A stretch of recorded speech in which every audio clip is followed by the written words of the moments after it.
Hey everyone, how's it going? Welcome back to Chef Cuisine. Today we're making Jamaican oxtails. This recipe embodies the rich and vibrant flavors of the Caribbean cuisine, showcasing tender oxtails simmering in a savory blend of spices, herbs, and aromatics. So let's get started.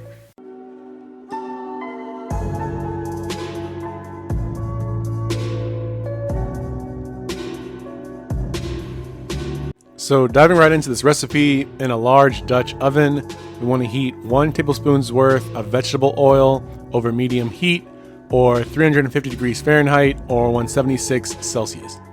And for the star of our dish, we're going to need about 3 pounds worth of oxtails that have been sliced into 2-inch thick pieces. We're going to liberally season the oxtails with kosher salt and black pepper, pressing the seasoning into the meat. We're also going to prep the veggies we need for this dish. In particular, you need 1 large onion that we're going to dice into fine pieces. We're also going to need 6 green onion stalks that you're going to dice along the length. 1 red bell pepper that's been cored and diced into small pieces as well. About 2 tablespoons worth of freshly chopped thyme. 4 large cloves of garlic that have been minced. 2 tablespoons worth of fresh ginger, peeled and minced as well. And finally, we're going to need 2 Scotch bonnet chilies that we slice in half.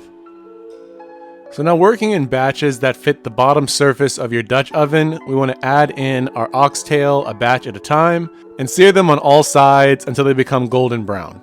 This process in total should take about 5 minutes. Once the first batch is seared, you want to remove them from the pot and then add in the next batch. Once all the oxtail have been seared, you can place them on a plate on the side for now. Next up, we want to add in half of our diced onion and half of our green onions into the Dutch oven and cook those until they become soft and fragrant, which should take about 6 minutes. After that cooking phase, we want to add in our minced garlic, the ginger, the thyme, about 3 tablespoons worth of tomato paste, as well as 2 teaspoons of allspice berries, mixing all those ingredients together until they're well mixed and the tomato paste has turned slightly darker in color. This whole process should take about 2 to 3 minutes. And don't worry about using whole allspice berries. This is a slow cooking process, and by the time this is finished cooking, those will be really soft to the touch. Next up, we want to add in about 3 tablespoons worth of all-purpose flour and whisk that in until it's all well mixed and cooked, which should take about 1 to 2 minutes. At this stage, you want to remove the pot from the heat and add in our seared oxtail back into the pot. Following that, you want to add in your chilies, 2 cups worth of beef broth, 2 cups worth of red wine, preferably a Cabernet Sauvignon.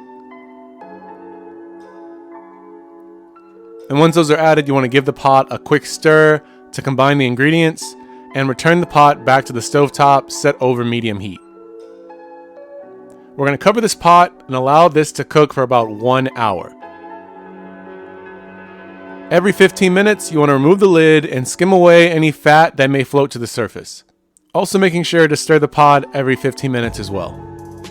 So after that first hour of cooking, we want to add in our diced red bell pepper, as well as the remaining halves of our diced onion and diced green onions. We also want to stir in 3 tablespoons worth of light brown sugar, 2 tablespoons worth of soy sauce, and 1 tablespoon's worth of Worcestershire sauce. Cook this meal for another 45 minutes or until the meat is tender and easily falls off the bone. At this stage, you want to remove the chilies from the pot and then add in about 14 ounces worth of butter beans that have been drained and rinsed, stirring those into the rest of the mix. For final garnishment, I like adding on some additional chopped green onions.